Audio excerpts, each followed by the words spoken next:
Welcome back to the Lovin Dubai show. In honor of Emirati Women's Day, we have a very special guest. From starring in The Real Housewives of Dubai to empowering women across the UAE, Sara is a multi-award-winning entrepreneur, public speaker and TV personality. We are so excited to welcome her today. Welcome to the show, Sara and Madani. Thank you so much for being here. Thank you so much for having me. It's an honor. Thank you very much. Well, thank you for being here. But in honor of Emirati Women's Day, first of all, what does being Emirati mean to you? I mean, being Emirati is like everything I know. Like, it's who I am, it's my identity. And also, like, the way our rulers and our leadership is, how strong they are, how resilient they are, you can't help it but it rubs on you. You become a byproduct of how they are. So this is how I became the person I am. This is the resilience I have, the power I have. It's all thanks to the UAE. So how do you see your personal journey as an entrepreneur, a public speaker, and how does that, in your opinion, contribute to the empowerment of Emirati women? I mean, I'm going to be really completely honest, right? So I might not look like your typical Emirati woman, which is completely okay. We come from a country that has a minister of tolerance, right? So it's okay to look different. But I hope what I'm doing in the world, what I'm putting out there, the speaking that I do, the representation. No, I'm not representing the people, I'm representing me, but I am from the UAE. I hope all of this is like adding up back to the country and to everyone here. And I hope people are proud. Yeah. Well, what is one advice you would give to Emirati women who are struggling to find their voice? I struggled to find my voice for so many years, and I was what people expected me to be. And that was unauthentic to who I am. And the transition was extremely hard. So my advice to all the women out there who are Emirati, who want to be authentic, who want to have a voice, but are scared because of society and the expectation, just be you. It's just hard in the beginning, but once you do it, it's like, you know, I'm breathing. It's like something's off your shoulders. Yeah, and it's you. Then you understand that life shouldn't be experienced the way people told you. It should be experienced the way you are, and it's okay to be different, and it's okay to have an identity and to be just completely out of shape and not fit. Yeah. So my advice is just do it. It's hard in the beginning, but once you do it, you'd feel like, you know, you're being your authentic self and you start living instead of existing. That's it. I don't mean to minimize this, but like, what was the hard? Was it a personal, I can't go out and be myself, or was it society? Like, what was that barrier that you had to overcome there? It was because a lot of Emiratis think that Emiratis should look and act a certain way, but that's not true. You know, we can be whoever we want to be, and everyone should just stop judging and start loving. And this is when you allow people to be themselves, magic happen. You know? Right. So yeah, I feel like the minute I stepped out and I was who I am, dressed the way I want, looked the way I want, spoke the way I want, shared what I want, I felt like my life completely shifted. I was more creative, I was more original, I did better at work, I did better at business, I did better at everything. Suppressing who you are does not do you good. Yeah. Well, speaking of that, your Insta bio says rebel. Yeah. I want to know, like, what do you mean by rebel? Did you mean like rebel against like society norms? No. Or? So I know rebel has a negative sound to it because we always hear like being rebellious is a negative thing. But when you rebel on your fears, when you rebel on your weaknesses, when you rebel on your mindset and limitations, you know, you're a rebel. And I rebelled on all of that because I was so scared to be who I am. I was so scared to dress the way I wanted. I was so scared. But when I rebelled on me, because look, society might have an expectation, right? The culture might have an expectation. But in the end, what you do is a limitation of your own thoughts. So you're a prisoner of your own thoughts. People can say whatever they want. What you do is a result of what you believe in. So it's all you. It's nobody out there. Yeah. Getting to like the crux of what you believe in, it's quite a spiritual thing, and I know that you speak openly about your spirituality, but have you always been in touch with like your inner self? Have you always been a spiritual person, or did you find that along the way? Well, when I was young, actually ever since the day I was born, I had really like unique ways of thinking and acting, and my dad was like, you were way older than your age. So I was like such an old soul, you know? And I feel like that led me to the journey of spirituality, and I'm very proud to be spiritual. And you know, the funny part is a lot of people online think that being spiritual is a religion. Yeah, it's not. I'm a spiritual Muslim, and Islam is all about spirituality. So yeah, I'm extremely in touch with myself, extremely in touch with my divine powers and all that, and I just love it. It just made me a better person. Well, in your journey through life, of course, spirituality is not something, it's not an easy road. No. And I think you should for sure know that. So what was like your biggest challenge that you had to like overcome? I think the biggest challenge, any person who took the spiritual route would say this to you. The biggest challenge is basically, how do I erase who they told me I am and figure out who I really am? So it's unlearning, not learning. Because a lot of people think wisdom is learning new things. No, it's not. It's unlearning the programming, the blueprint you were born with, and discovering who you really are. So that was so hard because I'm 38 now. So when I started my journey 6 years ago, we're talking about like erasing 32 or 31 years of programming and marination in society and culture. And that was the hardest thing to do, but very rewarding, and it's very freeing. Yeah. So if people are watching right now, you mentioned you started your journey 6 years ago. Yeah. So what does like starting your journey look like? One piece of advice would you give to someone who's starting on that journey? So my journey started I was not chilling at home and I'm like, whoa, I want to be spiritual. Ooh, let's meditate. No, it wasn't like that. It was more that 6 years ago, I really hit rock bottom. I went through 2 divorces, financial abuse, physical abuse, mental abuse. So usually people, when they're down in a very negative place, the first question that comes to mind or the conversation within yourself is, why is it happening to me? Why are people bad? God, why are you doing this to me? And it's always like we're shifting blame, like this person, that person, God, this timing. The truth is, you are the director, you're the writer, you're the author of your movie. Where was your contribution to everything bad that happened to you? Why did you make these choices? Why did you stay there? So my conversation shifted from blaming to, okay, where did I go wrong? Why am I here? What's my purpose? And then you realize that we're spirits having a human experience. We're not humans having a spirit experience. And that's what people tend to forget. And I am a spirit. This is why I wanted to go deeper inside and find out more about my spirituality and focus on that.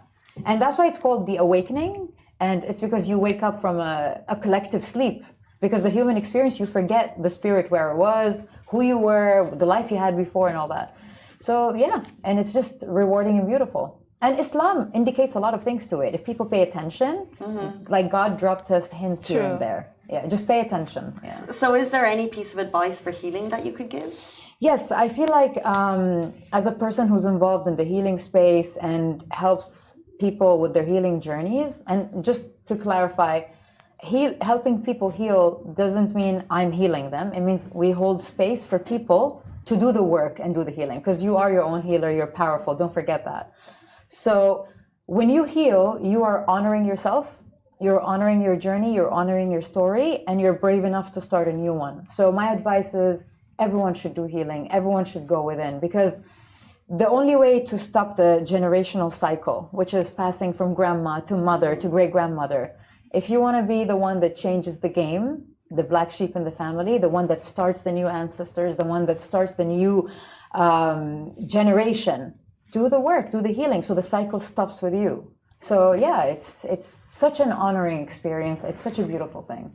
Great. I love, honestly, all of the talk about healing and so on, because I'm very interested in that. But let's jump to, of course, the Real Housewives of Dubai. Of course we are. Speaking of breaking boundaries. Yes, well, speaking of that, so why did you decide to join the Real Housewives of Dubai, and how was your experience?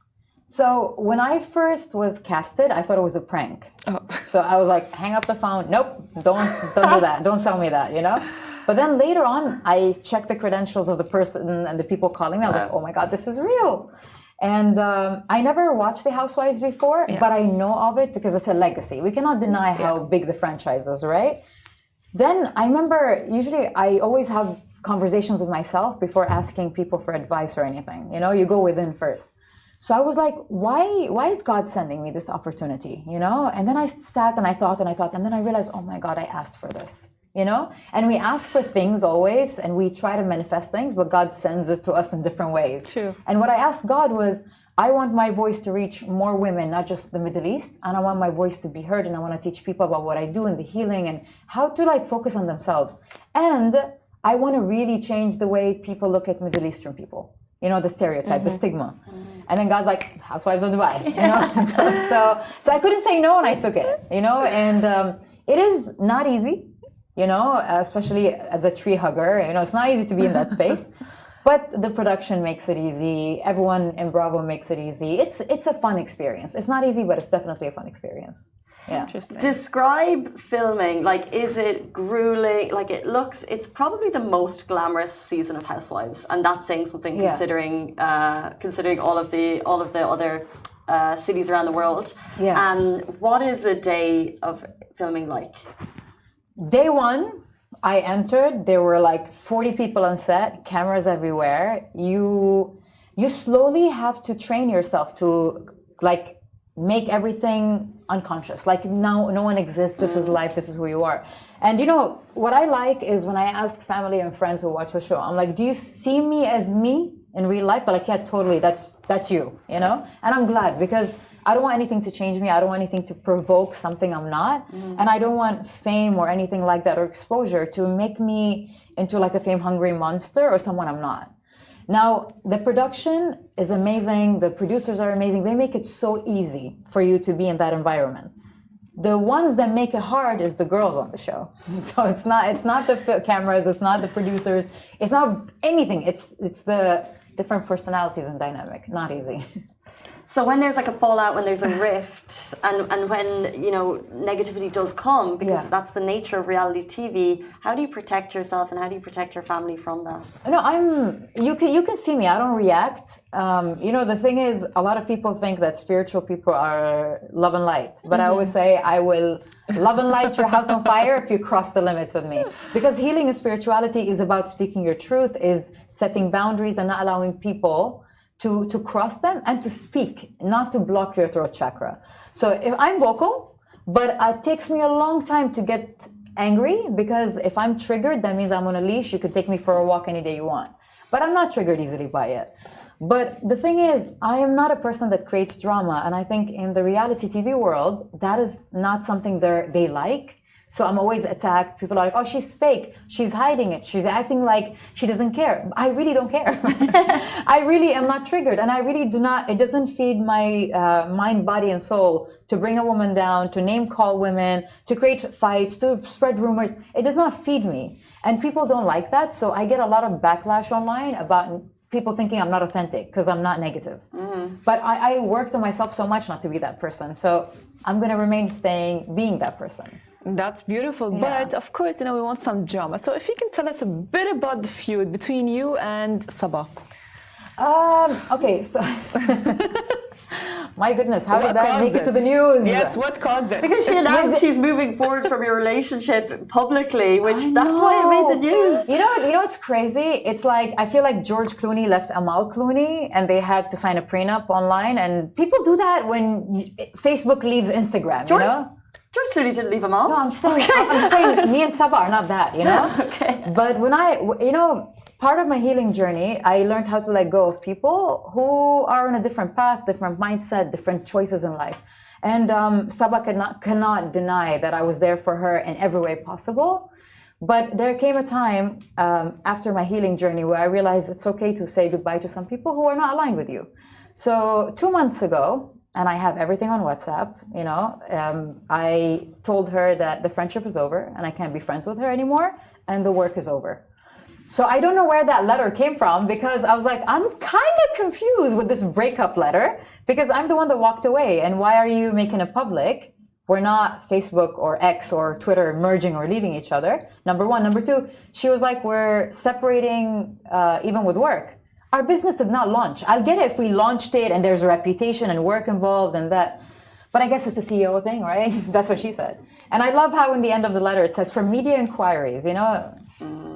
So it was just funny. And the thing is, I responded in a funny way. I'm like, write me a song next time, you know, it'll be more romantic. But can I go low? I can. Do I have things to do and say and go low with? I can.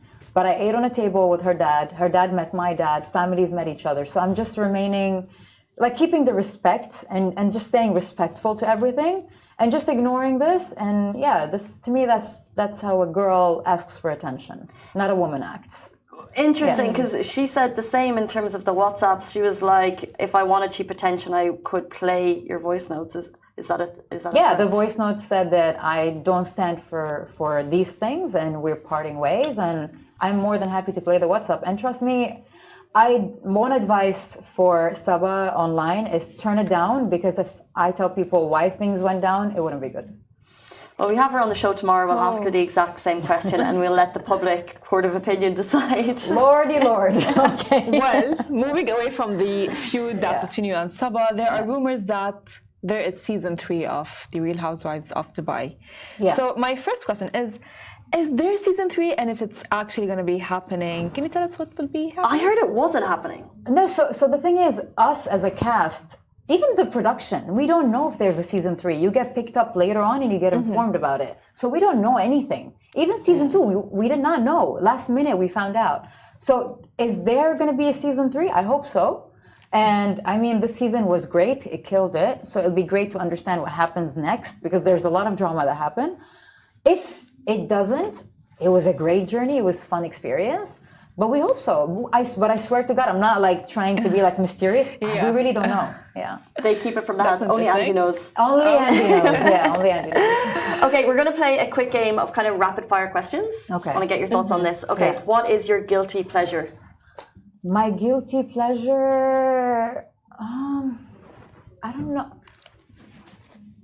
What are you reaching for in the fridge? No, it's been 16 years. I don't eat sugar, no fruits, no nothing. So my guilty pleasure is not food. This is why she looks so amazing. No carbs, yeah, no carbs, no juices. I was just telling the team outside, they're like, what do you want to drink? I drink water for the past 17, 16 years.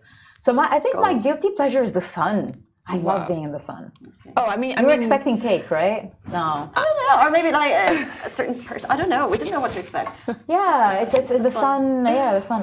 I know it's not good to spend a lot of time in the sun, but yeah, it's my guilty But you look pleasure. amazing. Nice. And your Thank you color so is much. amazing. To Thank be honest with you. That's a lot of sun, baby. Literally, exactly. But as well, the second one is, what do you think is the biggest waste of money?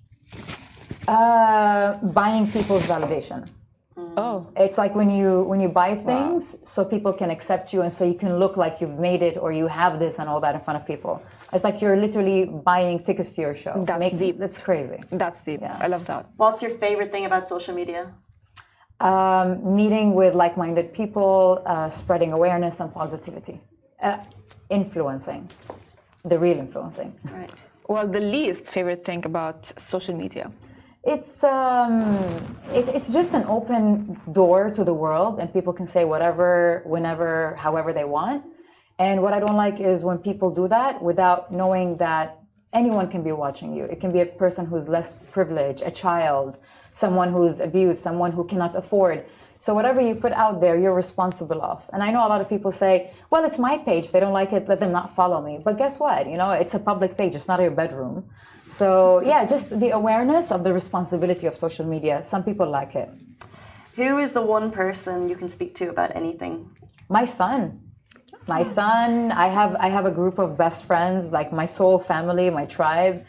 I can speak to them about anything. But my kid, me and Maki were like best friends. Yeah. Well, what does Sara Madani wants to be remembered for? Okay, let me put it this way. If you want to remain immortal, because our physical body dies at a certain point in life, right? But if you want to remain immortal, it's the things you do and how you touch people's hearts. You're engraved, not on a wall, not on a book, but in people's hearts, and they remember you for that. I just want to be remembered as a person who added value, who brought love and light and positivity to the world, because that's my purpose in life. And if I'm failing at that, then why am I here? Yeah. Love that so much. What a lovely note to end this interview on. That was the amazing Sara Madani. Thank you so much for being here on Thank you so Emirati much. Women's Pleasure. Day. Thank you. We are also hoping for season 3 of Real Housewives of Dubai. That has to be said. Thank you, Farah. Thank you, Casey. And that brings us to the end of our show. We'll see you back here tomorrow morning, same time, same place. Bye-bye.